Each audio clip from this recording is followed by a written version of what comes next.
South Africa गुलाम था गोरकालों का 1991 तक या 84 तक, 1991 तक। उनका लीडर 25 या 28 साल जेल में रहा गोरों की।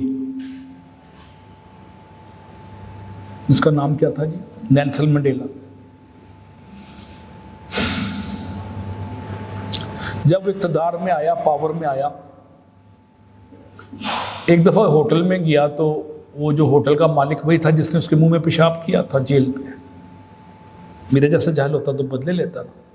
सुन्नत रसूल ने भाई उसने कूड़ा फेंकने वाले के पास चले गए थे कि आज कूड़ा फेंकने नहीं आए, खैरियत है, और वो मुसलमान हो गए थे इसी तरह से अमल पे। ये टॉलरेंस है, ये पेशेंस है। उसने एक पॉलिसी बनाई, पॉलिसी मदीना के मॉडल पे बनाई कि जब फतह मक्का पे हुजूर पाक ने क्या इरशाद फरमाया था कि जो घरों में पनाह ले ले वो भी माफ़, जो दुश्मनों के सरदारों के घरों में पनाह ले वो भी माफ़, औरतें और बच्चे जो गलियों में वो भी माफ़। हिंदा जिसने जनाब अमीर हज़रत हमज़ा रज़ी अल्लाह ताला का कलेजा मुबारक चबाया था, जुल्म अज़ीम था, वो भी माफ़। ये टॉलरेंस की जो एक मिसाल हुजूर पाक ने कायम की थी फतह मक्का पे, उस मॉडल को मेरा ख्याल है उसने अप्लाई कर दिया और सारे गोरों को माफ़ी दे दी जिन्होंने उसको जेलों में रखा था। उसकी जवानी, उसने उर्दू फिल्मों के ये नहीं कहा जज साहब मेरी जवानी के 25 साल किधर गए, होता ना डायलॉग, उसने डायलॉग नहीं बोला। उसने कमीशन बनाया कि इनको माफ़ करने के तरीके ढूंढो। यहाँ तो कमीशन बनता ना, पकड़ने के तरीके ढूंढो। उसने कमीशन बनाया, उसका नाम था commission for truth and reconciliation, भाईचारे अफाम तफहीम को फैलाने का कमीशन। सबको माफ़ करके उन गोरों को कौमी धारे में ले आया। उन गोरों ने 25-30 साल में फैक्ट्रियाँ चलाई, टेक्नोलॉजी ट्रांसफ़र की, गवर्नर्स के पैटर्न को स्ट्रॉन्ग किया, वाइस चांसलरशिप की। हमारे पास तो गवर्नमेंट कॉलेज का प्रिंसिपल कोई नहीं था 47 में।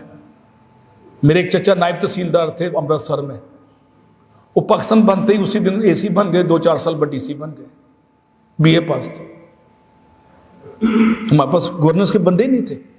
अगर अलीगढ़ से पढ़े लिखे मैट्रिक FA पास BA पास ना आते, रेलवे चलाने वाले नहीं थे हमारे पास। लाहौर में गवर्नमेंट कॉलेज में 1946 में 3 या 4 मुसलमान थे 1,500 में से, और हिंदू लड़कियां 1920 में, अगर आप जाएं ग्रुप फोटो लगे हुए हैं, 1920 में MSc केमिस्ट्री और फिजिक्स कर रही थी हिंदू लड़कियां। इतनी तालीम थी हिंदुओं में, और मुसलमानों में FA BA का शौर नहीं था। सारे क्लर्क, सारे मुंशी, सारे रेलवे पे वो कुली, और सारे ये लकबरी मंडी में मजदूर, ये मुसलमान। 2 दुकानें थी मुसलमानों की प्री पार्टीशन। मेरे फादर ने बताया मुझे, एक नारकली में शेख अनायतुल्ला और एक माल रोड पे फजलदीन, ये 2 दुकानें थी मुसलमानों की, और कोई दुकान ही नहीं थी। और जो तीसरी करीम बख्श, तालीम और बिजनेस दोनों में पीछे थे। अब इस कौम को कौम बनाना भी मुश्किल है तालीम के बगैर। अब आप देखें 100% तालीम पाकिस्तान में क्यों नहीं, ये एजेंडे में है ही नहीं। पढ़ गए तो शऊर आ जाएगा, शऊर आ जाएगा तो हमें चैलेंज करेगी लीडरशिप को। आगे शऊर जो देता है, जो शऊर देता है वो 6-7 में मर जाता है घर बैठे बैठे फातिमा जिन्ना की तरह। किसी को नहीं पता फातिमा जिन्ना का इंतकाल कैसे हुआ। खबरें आती थी कि एकदम पुरसरार मौत हो गई। इस बात को जन्म देने लियाकत अली खान कत्ल हो गया। बाद में बताया कातिल की बीवी को 104 साल में पिछले साल इंतकाल हुई है, उसको मकान भी मिला, उसको सरकारी वो भी मिलते थे। कातिल की बीवी की इतना प्रोटोकॉल किसने दिया हमें नहीं पता। तो ये लीडरशिप फिर 3rd वर्ल्ड में इस तरह करती है, और 3rd वर्ल्ड 4th वर्ल्ड में चला जाता है। पाकिस्तान 4th वर्ल्ड में जा रहा है, 2nd वर्ल्ड में नहीं आया। महातीर मोहम्मद 25 साल पहले मलेशिया को अपनी लीडरशिप से 2nd वर्ल्ड में ले गया था, और अब 1st वर्ल्ड में जा रहे हैं।